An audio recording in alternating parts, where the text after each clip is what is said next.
sur cette chaîne YouTube, et plus précisément sur ce concept que j'ai appelé Histoire de bagnole.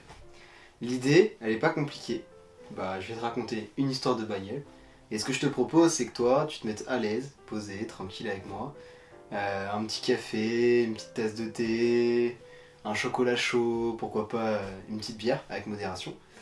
Et puis tu profites de cette histoire et de cette vidéo. Donc aujourd'hui, je vais vous parler de la Ferrari 250 GT TDF. En 1955, la Mercedes 300 SL gagne le championnat GT d'Italie. S'il y a bien quelque chose que nous a montré l'histoire de l'automobile, c'est qu'Enzo Ferrari, il aime pas trop perdre. Et il y a autre chose qu'il aime pas trop, c'est quand il perd face à quelqu'un qu'il estime ne pas avoir sa place dans cette compétition. Comment dire qu'une Allemande qui gagne le championnat GT d'Italie, ça lui plaît pas trop. Et du coup, Enzo Ferrari va tout simplement répondre. En 1956, Ferrari présente la Ferrari 250 GT Competition. Elle ressemble à ça au début. Donc elle a été carrossée par imaginée par Pininfarina et assemblée par Scaglietti. Donc quand je dis assemblée, c'est uniquement la carrosserie. Ferrari s'occupe bien évidemment du châssis, du moteur, de la boîte de vitesse, des suspensions, enfin toute la mécanique, c'est Ferrari. Mais à l'époque, c'est monnaie courante de travailler avec des carrossiers pour réaliser les voitures. Et en fait, ce qui va se passer, c'est qu'il va y avoir 84 exemplaires. Et au fur et à mesure de la production, le design il va évoluer. On va commencer par ajouter des petites ouïes à l'arrière, et puis on va augmenter le nombre d'ouïes, et puis on va changer les phares, puis on va changer la calandre. Et en fait, on va arriver à ce design-là. Et il se trouve que du coup, ça a été une évolution très lente.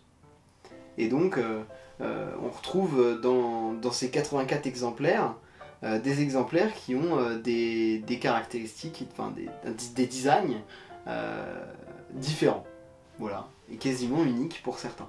Dans cette 250 GT Competition, on va également retrouver le V12 Colombo qui va ici donner entre 240 et 260 chevaux.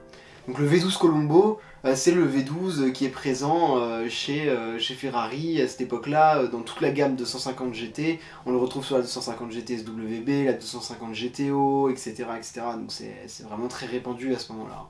C'est un moteur qui fonctionne très bien, c'est the moteur Ferrari quoi à l'époque. Et puis cette voiture elle va être aussi très innovante, parce qu'elle va utiliser, ça va être une des premières au monde à utiliser des amortisseurs hélicoïdaux. Et donc c'est des amortisseurs en forme d'hélice, avec le bâton, et puis ça se compresse, ça se décompresse. C'est ce qu'on connaît tous. C'est ce qu'il y a sur la plupart des voitures, même si bon, il y a quand même des voitures aujourd'hui qui ont des suspensions hydrauliques, etc. Même avant. Mais globalement, la plupart des voitures ont des suspensions hélicoïdaux. What? Des suspensions hélicoïdaux. What? What the fuck? Des ressorts hélicoïdaux.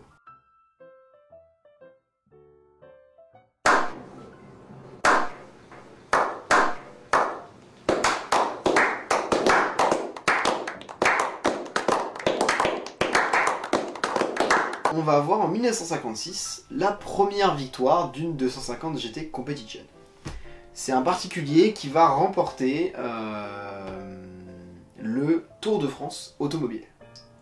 Et puis Ferrari va se présenter en 1957, 1958, 1959 et repartir à chaque fois avec la première place.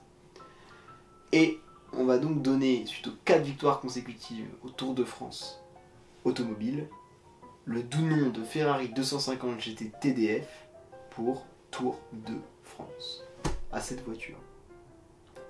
Sympa. Et qu'est-ce que le Tour de France?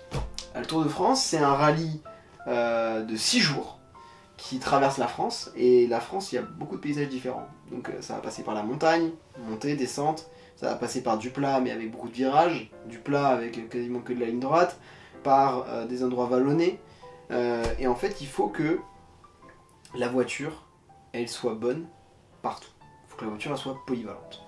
Et beaucoup de propriétaires diront sur cette 250 GT TDF qu'elle sait tout faire.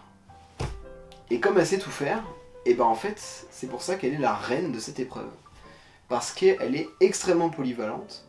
Elle n'est pas excellente, mais elle est bonne partout. Et il y a des voitures qui vont être excellentes sur certaines parties de la course, mais comme elles seront moins bonnes sur le reste, bah, elles feront pas le poids. Et donc là, il faut viser vraiment être constant dans ce type de course. Cette voiture, elle va également gagner la Targa Florio en 1957, puis elle va gagner les 24 heures du Mans en 1959, donc dans la petite catégorie, la catégorie GT, hein, c'est la catégorie dans laquelle elle court, parce qu'aux 24 heures du Mans, donc peut-être qu'il y a des gens qui ne le savent pas, aux 24 heures du Mans, il y a plusieurs catégories. Donc il y a toujours la catégorie mère, où il y a les plus grosses voitures, puis la catégorie en dessous, et ainsi de suite. Et la GT, c'était la plus petite des 24 heures du Mans à l'époque. Donc chez nous, aujourd'hui, ça serait l'équivalent de la LM GTE AM. Enfin, pour finir, elle va gagner la dernière édition d'Émile Miglia en 1961. Et ça c'est assez historique, parce que quand même, l'Émile Miglia, c'est pas rien, c'est une course quand même très connue. Et gagner la dernière édition d'Émile Miglia, c'est quand même quelque chose.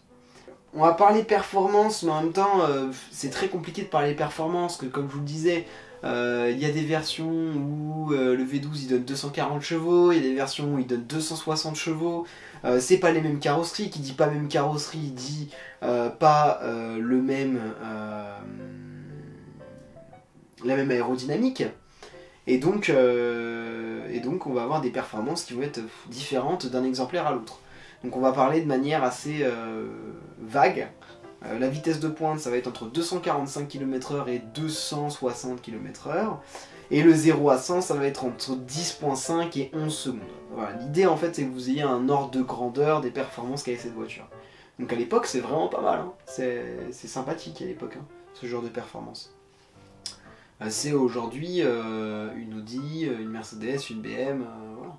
Lambda. Ensuite, on peut parler prix. C'est pareil, ça va être assez vague. Donc c'est une voiture qui a été vendue entre 6 millions et 13 millions d'euros en fonction des exemplaires. Donc là, de la même manière, en fait, là, j'utilise les ventes aux enchères qui ont réussi, uniquement celles qui ont réussi, pour vous donner cette estimation. Donc pourquoi est-ce qu'il y a un delta aussi énorme? En fait, c'est assez simple. Je vous ai parlé de 84 exemplaires, mais je vous ai pas parlé de 84 victoires. Ce qui veut dire qu'en fait, il y a des exemplaires qui n'ont jamais rien gagné, et puis il y a des exemplaires qui ont gagné parfois même plusieurs victoires.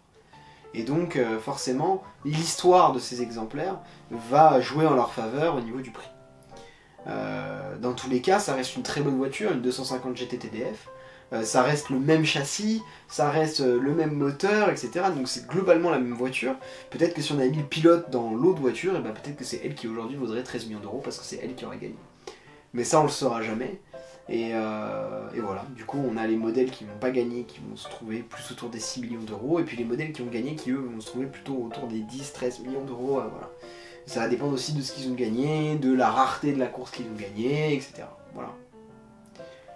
Voilà, et ben si vous avez kiffé, n'hésitez pas à vous abonner, à laisser un petit pouce bleu, à activer la cloche si vous voulez voir d'autres vidéos de ce type là, parce que je vais en mettre d'autres. C'est le premier histoire de bagnole, mais il y en aura d'autres, croyez-moi. Et puis je vous dis salut, et puis à la prochaine.